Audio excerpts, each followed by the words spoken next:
Welcome to the CISSP Cyber Training Podcast, where we provide you the training and tools you need to pass the CISSP exam the first time. Hi, my name is Sean Gerber, and I'm your host for this action-packed, informative podcast. Join me each week as I provide the information you need to pass the CISSP exam and grow your cybersecurity knowledge. All right, let's get started.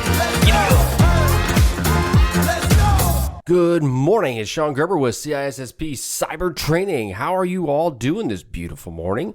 Today is CISSP Monday, and today we get to cover topics that are associated with the CISSP. If you all are just kind of tuning in, we on Mondays go over the CISSP basic, not the questions, but the content itself.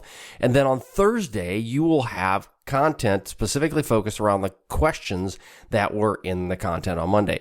So it's great. We're going to have a great opportunity here to go over some awesome things. And it's stuff that's going to be helping you with your CISSP endeavor and your journey. And the ultimate goal is to provide you the information you need to pass the CISSP.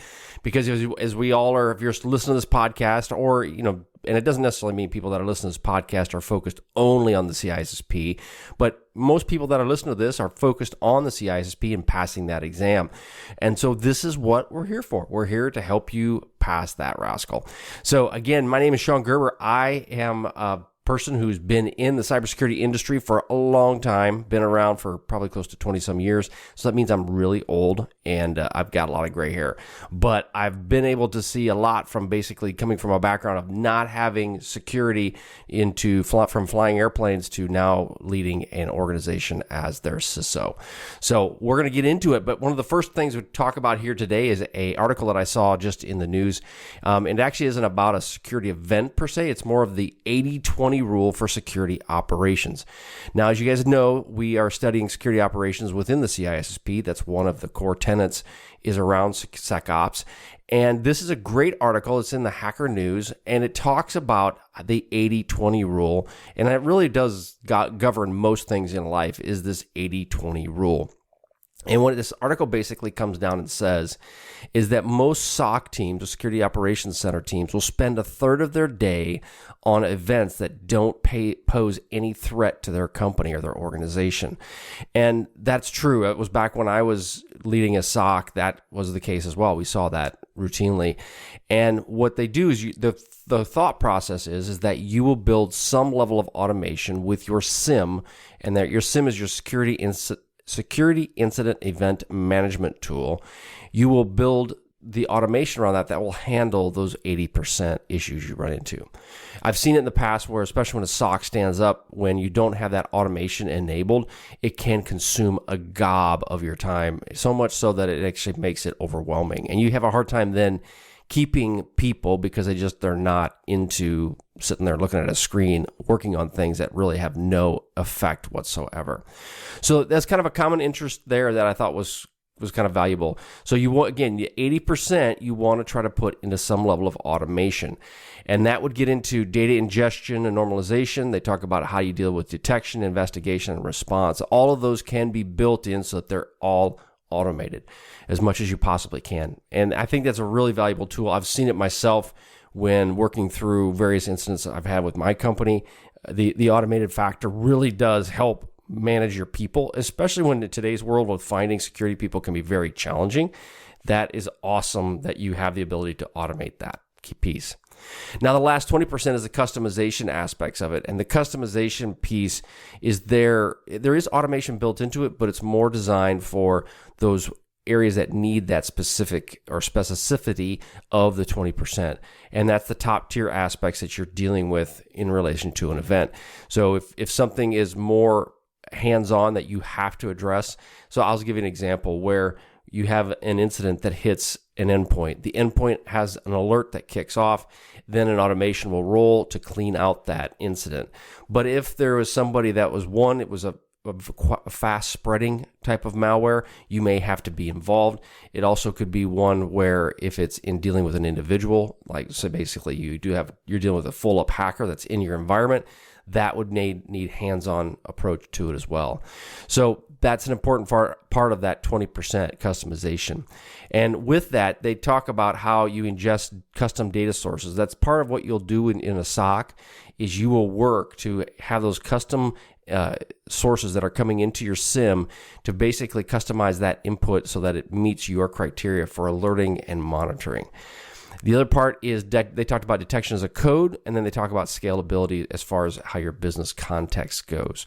What that basically means is when you're dealing with detection as a code, in today's world of the cloud environment, there's code is running that is running all kinds of systems. You'll deal with serverless type architecture. That is the same concept when you're dealing with detection as a code.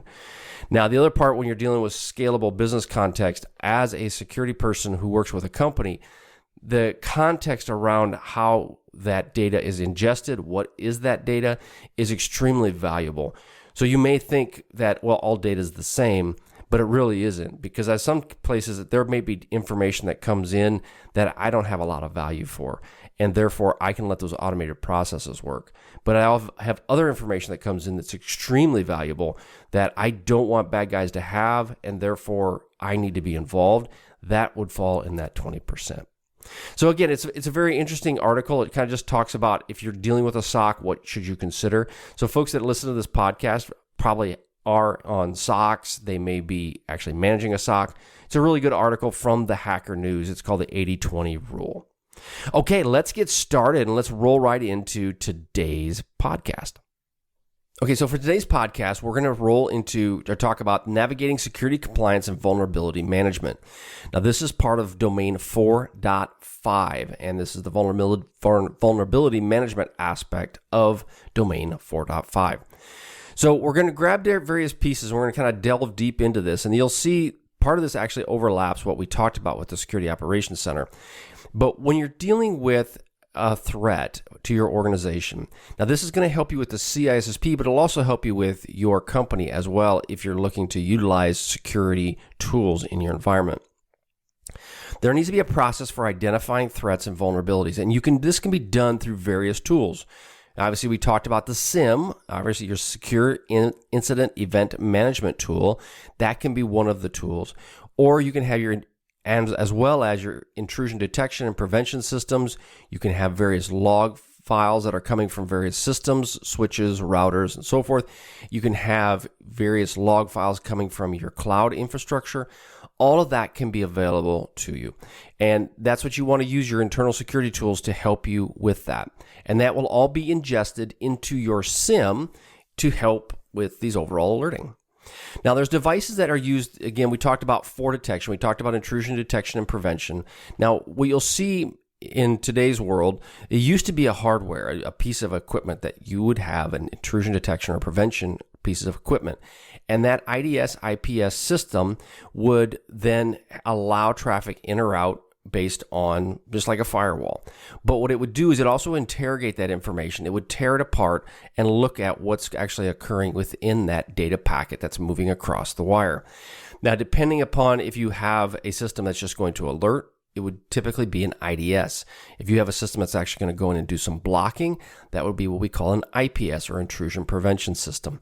Those will work both hand in hand. And in many ways, most people will have an IPS type of capability set on in their network, but it's set to alert and not necessarily block. One of the concerns that many people have around IPSs is the fact that they may start blocking traffic that you don't want them to start blocking. So it's important that you have your IPSs, one, tuned correctly, three, monitored. Actually, I don't know where number one went, but number one was just have it in place, but you need to make sure that those are set up correctly. There's also file integrity monitoring and then suspicious access monitoring. Now, file integrity monitoring, these solutions, they alert on unauthorized access to file systems, your configuration files, content files, and so forth.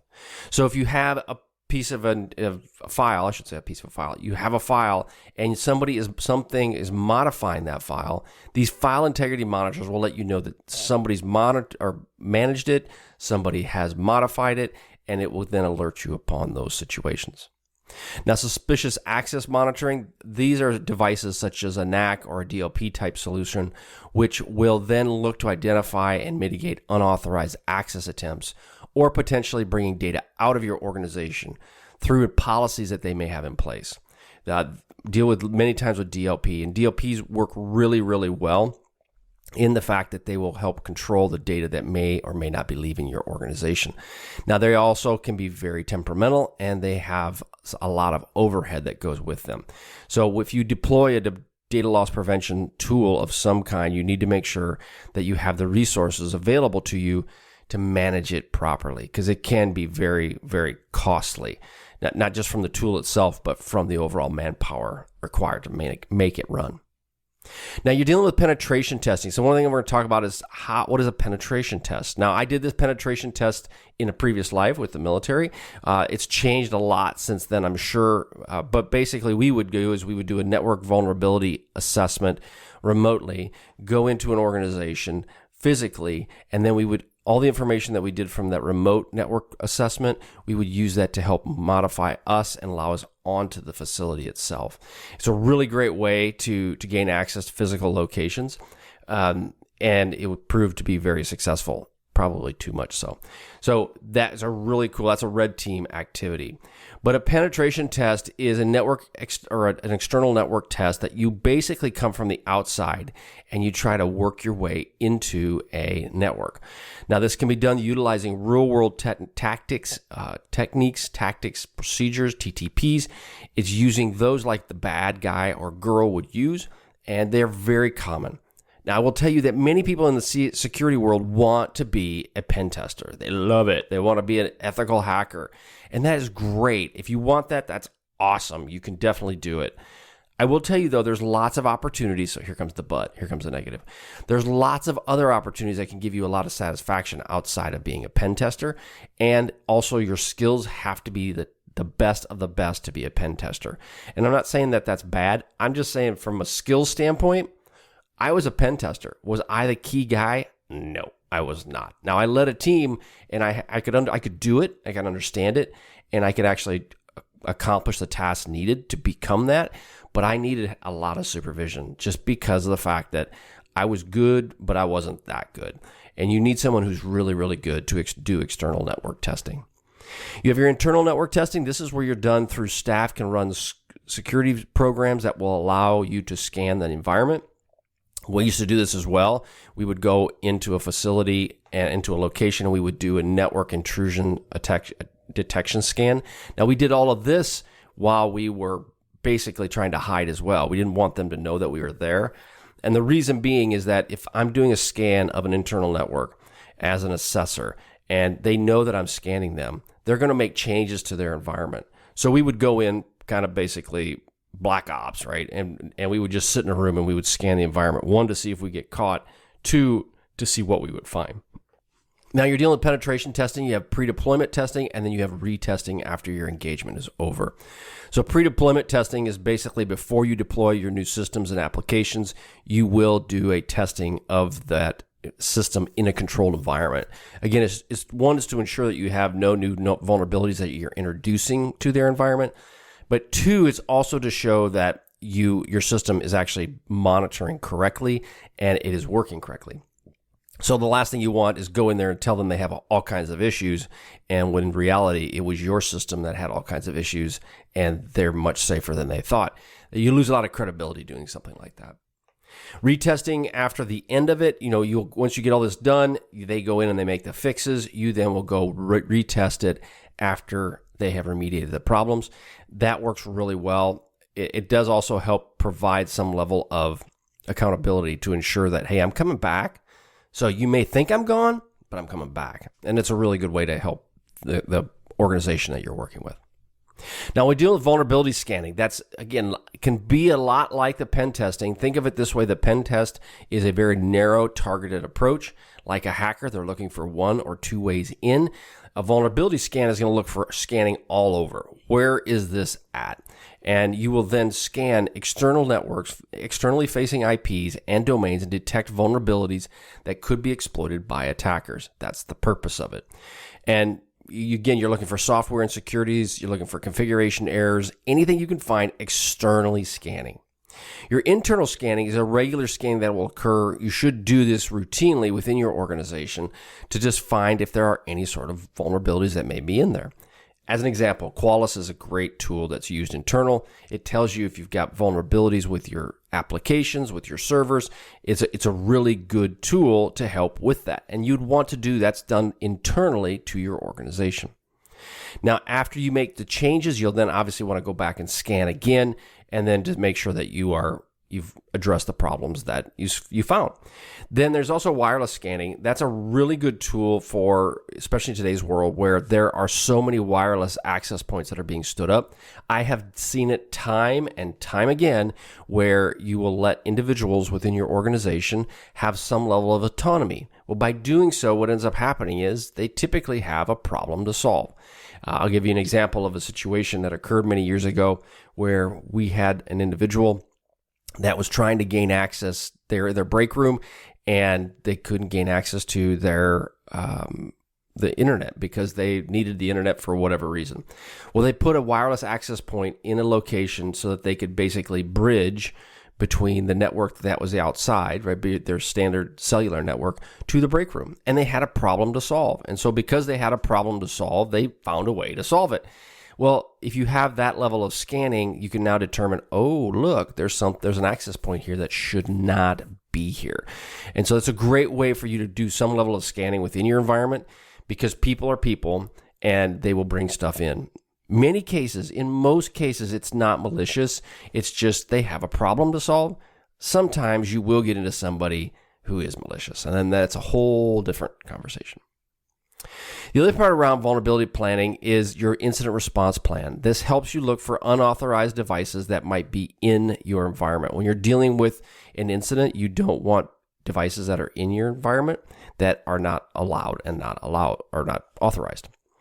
There's other external resources that you can use as well for your vulnerability scanning. This is threat intelligence services, vendor communications, and applicability. See, yeah, I know, it's my third grade education is coming out.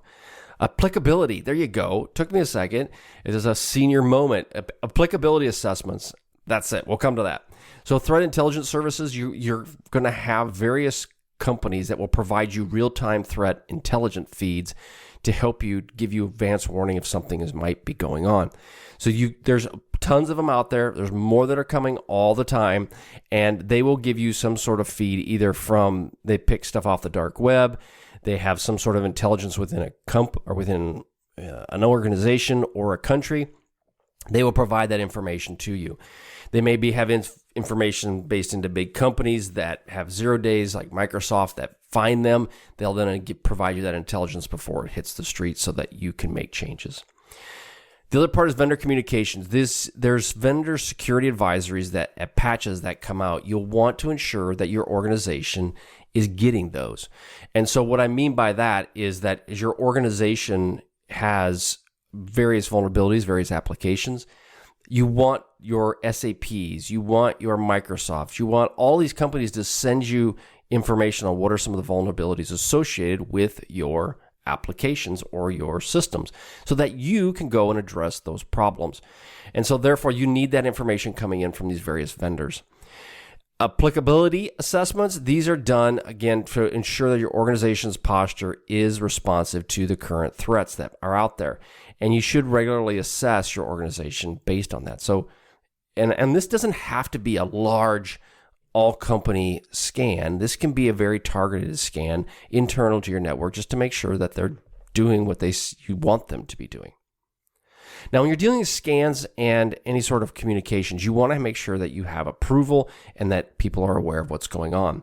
If you're doing any sort of scan or test within your environment, especially as it relates to automated tests, you want to ensure that your company is aware of it. At least the leadership is aware. Because what tends to happen is these scans can be disruptive to an organization. And if they're disruptive and it causes operational issues, that can be extremely problematic for you and your cause. The last thing you need is your CEO tapping you on the shoulder saying, hey, can you talk to me about this? Why is this happening? It's important for you to make sure that they're aware of it. You also, your IT operations communications, you want to make sure that people are aware of what you're trying to do within your IT organization, because they're usually the first ones to know if something is going sideways, and they're the first ones that let you know that there might be a problem. So they need to be aware of what you're trying to do from a security assessment standpoint. So now that you do these vulnerability assessments, one of the things you want to understand is, what do you do with the data? How do you handle the data? Well, when you have a vulnerability assessment, and this happens with even your tools that operate on a scanning autonomous basis, you want to have at least a monthly vulnerability management meetings. Now, I will tell you that I have meetings as it relates to our vulnerabilities more or less probably twice a month. And it's more or less a touch point to find out how are they doing, where are we at with them. But having vulnerability assessments done that are your scanning tools, and then looking at those results, seeing what they're finding, using those metrics for your company are extremely valuable and important. Now, this process can give you a long list of vulnerabilities. You're going to have to garner that, and you're going to have to narrow it down. I will tell you that the list can be exhaustively huge, especially if you're just implementing this within your organization, and it can be overwhelming. So just like anything else, they talk about this thing where you eat the elephant. I don't know of anybody who's ever eaten an elephant. That would be really bad. Actually, I wouldn't want to do that. But if you're going to eat this big monster elephant, how do you eat it? You eat it one bite at a time. And so that's the same concept here. Find out your highest risk systems and then start addressing those individually. You're going to have risk criteria that will be defined. Now, in many of these applications, I'll use Qualys as an example, but there's many of them out there. They will give you some sort of rating on how your company is doing or how that application is doing. Is it an A? Is it a B? Is it a high risk? Is it a low risk? And then you can define and sort based on that criteria and then delve deeper into it. They also give you the ability with these scanning tools to then go, you know what? Your scanner says it's a problem. Your scanner always says it's a problem. I go look at it and there's nothing wrong with it. You can then park that. You can go have it whitelist that specific server.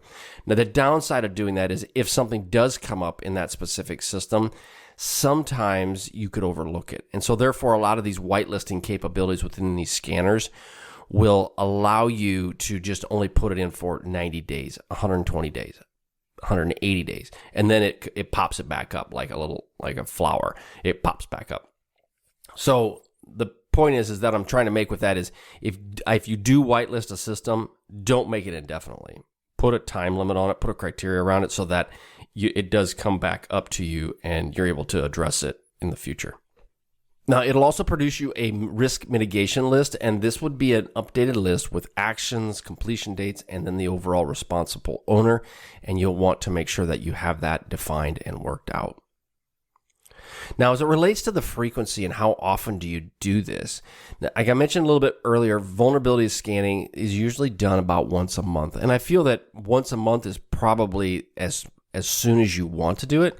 You could do it once every quarter. It just depends on the amount of manpower you have to deal with this situation. It also depends upon how far down this risk mitigation path you're at. If you're at the beginning, you probably want to scan it once a month. If you are been into this program for a long period of time and you've got a really good process in place and you're mitigating these risks as they come, you don't usually inject a lot of equipment into your environment on a real quick basis. It's usually a little bit over time. So you may even roll back to a scanning once a quarter once you feel that you have your systems in a good state. You know that they're being addressed. You find vulnerabilities. You then contact the people that deal with it. You then address the vulnerabilities. If you have auto patching involved, all of those aspects could lead you down the path of only scanning once a quarter. So you have to weigh that out in your company and what you really want to do. But the people that are involved in this typically are obviously your cybersecurity folks, your IT department heads, and others that are looking for these various security issues. The overall outcome of all this is you want to address specific vulnerabilities and improve the overall security posture of your company. Now, the good thing when you do these is it helps you create what we call procedures. These procedures will help you address and identify these issues and then address the issue when they come up. This helps you really work out well what are your procedures for your company so that in the event of an incident, this is what I do. In the event that there is a vulnerability, this is what I do. These procedures are important for your company and your overall plan. You want this to ensure you integrate well with business operations with your company overall. You want to ensure that whatever you do from a vulnerability standpoint, you are trying to incorporate within your company as well. And I work hand in hand with our operations folks. Now, if you're not familiar with what operations are the folks that are at the facilities. They're basically boots on the ground. They are the ones that are getting their hands dirty on the shop floor. They're the ones that manage all of that creates it for a business. Now, if you are basically deal with paperwork, so you're a paperwork company and that's all you deal with, then your operations folks would be the folks that are the key people that make all the paperwork work. If you manufacture widgets, then your operations folks are the folks that are making those widgets. So you want to incorporate yourself with them. You don't want to be IT sitting in its own little tower somewhere. You want to be able to be fully invested with your operations folks. Now, one thing you want to consider is the risk criticality of these systems. What are they? How critical are they from your overall operations? And this can be broken down in a couple different ways. You're going to need to define what is what we call business critical systems and what are business critical data. And we've talked about how do you label these systems. And one way to consider assessing this is the fact that if your company has equipment that is important to operations, then that would be a critical system, potentially, right? I use 4 criteria for my critical systems. 1, does it have a significant financial impact on my company? 2, does it have a EH&S or a employment or environmental health and safety issue? And then the third option that I have is it something that's regulatory, where somebody could potentially, there'd be regulatory fines associated with it. So those are the big 3 criteria that I use specifically for if it is a business critical system. So 1, if you can't get hurt, that's positive. 2, if there's no government regulations that require the system to be up, that's positive. And then 3, if it isn't a huge financial impact to my company, then I'd still be important, but it wouldn't be critical. And that's what you need to understand when you're scanning these systems. If they are critical to your operations, you really want to put more emphasis upon them, and you want to focus on them more than you would a normal run-of-the-mill system. You also want to make sure you have properly secured environment, which would include encryption, access controls, and then obviously these regular audits that you may have. We talked about ratings. Some of the typical ones in the market you'll see is critical, high, medium, and low. Those are really the basics. I will tell you that anytime I get into more than 3, if you go into critical, high, medium, and low, what ends up happening is in this situation where there's 4, high either becomes critical or it becomes a medium. Medium becomes a medium or a low, and then low obviously is low. If you can stick with 3, and realistically, to get your business going and what you're dealing with as it relates to security, I would stick with 2. But if this is kind of this is a life hack. This is a CISO hack. If you do more than 3, it's just too much. And in reality, especially if you're getting your program started off and going, I would just focus on 2. I would say, is it high or is it low? And if it's high, address it. If it's low, don't address it right now. And then once you get into a position where you've got that under control, you can get into a high, medium, and low if you feel that that's important. Now, the mitigations of these systems, much of it will depend upon, obviously, the criticality of these systems as well. So if you're going to, like say, for example, you have that critical system that is important to your company, you want to make sure that that's a priority for you to respond and to mitigate it. Now, you may have what we call service level agreements in place with whomever is managing this system for you. So like if you're managing it, you won't need an SLA. But if you have a third party, a managed service provider that's managing it for you, you may want what we call a service level agreement. And a service level agreement sets clear expectations on what should occur. Well, this service level agreement that you have with this company may say you have to address these vulnerabilities within X days or within X months, and you must do it to a level that is sufficient to A, B, C, D. That is a service level agreement. Now, you also need to have this criteria defined for these systems that have confidential data or business critical data, because there's different protections may be involved, especially as you're relating to regulations on what you should do to protect this information. So if it contains confidential data, if the data that is critical to your company, you're going to want to make sure that that has a different protection level than somebody's individual PC that they're working on. And if we talk about everything else, you want to have layers of security, defense in depth, multiple layers to ensure that with this data that you have properly protected it. Now, you take a risk-based decisions on all of these. And I would say, depending on the company you work with, the risk will change. So we've talked about this through CISSP Cyber. You have to take a risk-based approach when you're implementing security tools, because if you don't, you're going to break your company's back with the amount of money that you're going to need to secure everything. And at the end of it, you'll never be able to secure it all. So you have to take a risk-based assessment of what is the most important things you should be fixing and correcting now. And you need to analyze the likelihood and the potential impact for each of these to help you make good informed mitigation decisions. Of these strategies that you have, these would include active remediation, applying patches, monitoring for activities, and then you would then create a risk score based on how you feel the security of that system is and the vulnerability of that system is. Now, once you fix these systems, this is the next level. So you got a scan done, you've looked at, you started the monitoring, you've begun the scanning. Now you need to fix the issues, and this can be done in various ways. You want to look at, one is, how do you verify? This is the pre-deployment. Before you actually push out a patch, you want to verify that this patch is going to be not going to cause an issue with these crucial systems. I've seen this time and again where you may have a patch, you push out this patch to a bunch of systems, and it starts breaking a bunch of computers. Now, I will tell you, this doesn't really happen as much in today's computer systems that are auto patched. They usually, before that patch is pushed out, it's pretty solid before it goes out and hits the streets. So those I feel relatively confident in doing, that it isn't a much of a problem. Servers, on the other hand, you may want to have a little bit better look at what's actually being pushed to these servers, because they tend to be a little bit more flaky when it comes to vulnerabilities. And what I mean by that is this: the server itself will patch just fine, but the applications, typically servers have lots of applications on them. And when you push out a patch, these applications do not always act or respond well to these updates, and they can break a lot of things. So it's important that when you're doing servers especially, you do some level of pre-deployment verification that you've tested these patches. It is really important. And then when you do replicate this into your live production environment, it's best to do it in waves, in phases, because if you're going to have something break, it'll break usually right away. You'll notice that there's a problem. So it's easier to break on a small subset of systems than on a very large subset of systems. You real quickly, you can be having your CEO tapping you on the shoulder saying, "What did you do to my business?" And you don't want that. Believe me, been there, done that, got the t-shirt, not fun.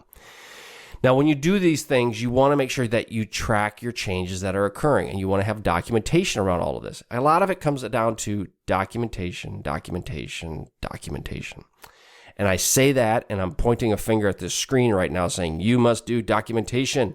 And I see 3 fingers pointing right back at me saying, you don't do enough documentation. It's one of the hardest things to do. And the reason is because you are going 90 miles an hour with your hair on fire most days. And then coming back around to do the documentation is a challenge. So one of the challenges I have to myself is I have to do a better job of that. And I will challenge you all, if you can do that and you have the teams to help you with that, it's extremely valuable once you do it. Now, the key with documentation is once you build it, don't just put it in a SharePoint site somewhere and forget about it. You want to make sure that you come back and revisit this documentation over and over again. Now, you're looking for authorized of emergency mitigations. If there's an emergency response, this would tie into your incident response team. How do you deal with that issue? How do you expedite and review those changes? How do you deal with pulling everyone together to help you mitigate and manage this risk? That's an important factor that you need to keep in mind. Another part is from the successful testing is once you get this testing done, you want to ensure that you communicate this with the relevant parties and then ensure that it's all deployed in a way that is effective and efficient. Because the last thing you need is to deploy this stuff out, and now it all causes all kinds of issues within your organization, and no one knows it's coming. All they know is that things broke. You'll see this with a lot within organizations, is they will have a deployment strategy that occurs the patch Tuesday of every month. That's when the updates will happen. They already have that plan. They've already communicated it. People know it's coming. And then if things start breaking, they know they're able to go ahead and recall or roll back those changes. And that's kind of rolls into the next part, where you want to have a deployment process that will push these patches out to these individual systems in an automated, customizable format. But you also want to have the ability that in the event something goes sideways, you have a contingency that you then roll back that capability. So it's important that you have the ability to once you apply it, you can unapply it, because I guarantee you that you will have to do that at some point in time. The last thing we're going to be dealing with as it relates to vulnerabilities and the overall plans is around monitoring. And what does that mean? We've kind of touched on it during this whole podcast, but your post-fix measures. So once you've done this and you deployed your patches, you've monitored your patches, you've communicated with everybody, life is good, you're going to come back around after your 1 month and you're going to do it all over again. Again, you're in the hospital that you never ever leave. So you rescan, you'll go back out and you'll rescan this entire environment. It may not be the entire environment, it might be pieces depending on the size of your company. And then you will go back through and what can you do to fix these upcoming patches that you have now? And you'll make adjustments based on the outcomes of these tests. So again, you scan, you fix, you scan, you fix, you scan, you accept. You may accept the risk that this system has. Because you know what? It's a 1970s system. There is no way I'm going to fix it. And I am just going to accept that risk. You have to decide. Then if you accept that risk, you have to also decide, what am I going to do to help mitigate some of that risk to my company? I'll give you an example. You have a 1980 whatever that runs a punch press on a conveyor belt, and it's punching holes in metal. And this thing is Windows XP, and that's how it runs. So it's early 90s kind of thing. And they're not going to buy a new one because they don't make this anymore. They like the way this one works, and when they first bought it cost $18 gazillion. So they're not going to buy a new one. You then have to decide, okay, well, one, I can't really scan it because it's already a mess. Two is, what am I going to do? Because I don't like this thing sitting on our business network that could be vulnerable to everything else. So then you will have to work to implement other mitigations to help manage that risk. Maybe put it behind a firewall. Maybe put it on its own system, take it off the network. All of those aspects you're going to have to consider. And then you have to decide, if I have to pull it off the network, how do I get access to it? Do you have to have someone log into a console on it to make changes to it? So all of that has to be thought about. And this is important because your security team is going to need to manage all of those activities and understand the risk behind them. Your job as a CISO, your job as a security architect is to basically manage risk for your company. And therefore, you are going to be the person they're going to come to saying, is this risky? Yes. Is it to the point where I've got to do something with it? Maybe, maybe not. Let's talk about it. And then you can give them recommendations on which way to go. The other part when you're dealing with your security team is they need to have those procedures like we talked about before. How do you escalate if there's a risk that is sufficient and I can't think of the word. Large. Yeah, that. Substantial. You want to have how do you bring your senior leaders in? How do you have the procedure for basically establishing it and bringing it up to their attention? All of those pieces need to be brought into this overall plan. Now, when you're dealing with the types of access for confidential information, again, you want to make sure that you have some sort of reconnaissance capability that is scanning these externally facing systems, looking for vulnerabilities. They're looking for various ways through FTP, HTTP, SMTP, and then obviously your email, your POP servers. You want to ensure that all of that is being scanned. Now, you may have third parties do that for you. You may do that internally. That's really up to you and maybe your regulatory requirements that your company may have. There might be situations where you have to have third parties that do this for you and you're not allowed to do it. So you just got to kind of work through all of that. Okay, so real quick, I've only just got a few minutes, and I know this has been a long podcast, but I want to talk to you real quick about some of the regulations that may require this scanning. And I'm just going to burn through these real quick that you may have to deal with as it relates to understanding overall vulnerability scanning. So the Payment Card Industry Data Security Standard, PCI DSS, that will require some level of testing that requires quarterly internal and external vulnerability scans. So you're going to have to deal with that. HIPAA does as well. Also FISMA, the Federal Information Security Management Act, there will be periodic risk assessments that you have to occur, and you will have to have some sort of scanning that is done for FISMA. Graham-Leach-Bliley, this is GLBA. This is a federal law that mandates the protection of consumers' financial information, and you will have to ensure that you do security scans to ensure that there is enough security on your systems to protect that information. Obviously, European GDPR, General Data Protection Regulation, does require you to regularly test and assess. ISO 27001 isn't really a law, but it's more of a framework, but it does require that. So if you work with a third party that requires the ISO 27001 certification, you will have to do review assessments and so forth on a routine basis. Same thing with NIST cybersecurity framework. If you're required to do that, there's in that framework, it talks about the various scans that you may have to do. Sarbanes-Oxley, this is a U.S. federal law that's around the accuracy and reliability of corporate disclosures. That doesn't explicitly come out that you have to have a cybersecurity program, but it does say that you have to have proper controls over your financial reporting. So there's a lot of different areas in this space that do require this as well. And then the last one is the NIST. This is the Network Information Systems Directive. This is out of the EU, and it doesn't require you to do scanning, but it does require you to take security measures for severe or serious incidents. So bottom line is the scans are going to be one thing you should do as a due diligence, even if there isn't a regulation that requires you to do it per se. But there's plenty of regulations that do require it. So therefore, it's important that you get smart on it and you work to try to mitigate the risk within your company. Okay, that's all I've got for you today. I hope you guys enjoyed this. I know it's a lot of content, and the goal is to have you go over this information time and time again so that when you go and sit for your CISSP exam, one, it seems like, oh yeah, Sean talked about this. Or two is after you pass your CISSP, you're a cybersecurity professional, you want to be able to kind of pull back from that knowledge that is being gleaned from this podcast, because that's what it's also designed to do, is to help you in your security profession and be successful in that. If you're interested in what we've got, go to CISSP Cyber Training. Some great content, free content out there that's for you, as well as some paid content. Again, trying to make money on this just like anything else, but there's a lot of great free stuff if you want it. If you want help with your cybersecurity career, there's options that are going to be coming out here very soon that you'll be available for you, and it'll be happening just before Black Friday. I've got some great things that are going to be for that as well. So great options for you in your cybersecurity career and as well to pass the CISSP exam. All right, have a wonderful day, and we'll catch you on the flip side. See ya. Hey, thanks again for listening today. It's been my pleasure to prep you for the CISSP exam. Are you interested, though, in some free CISSP exam questions? Head on over to freecisspquestions.com and sign up to join my email list, and you'll receive access for 60 free CISSP questions each and every month for the next 6 months.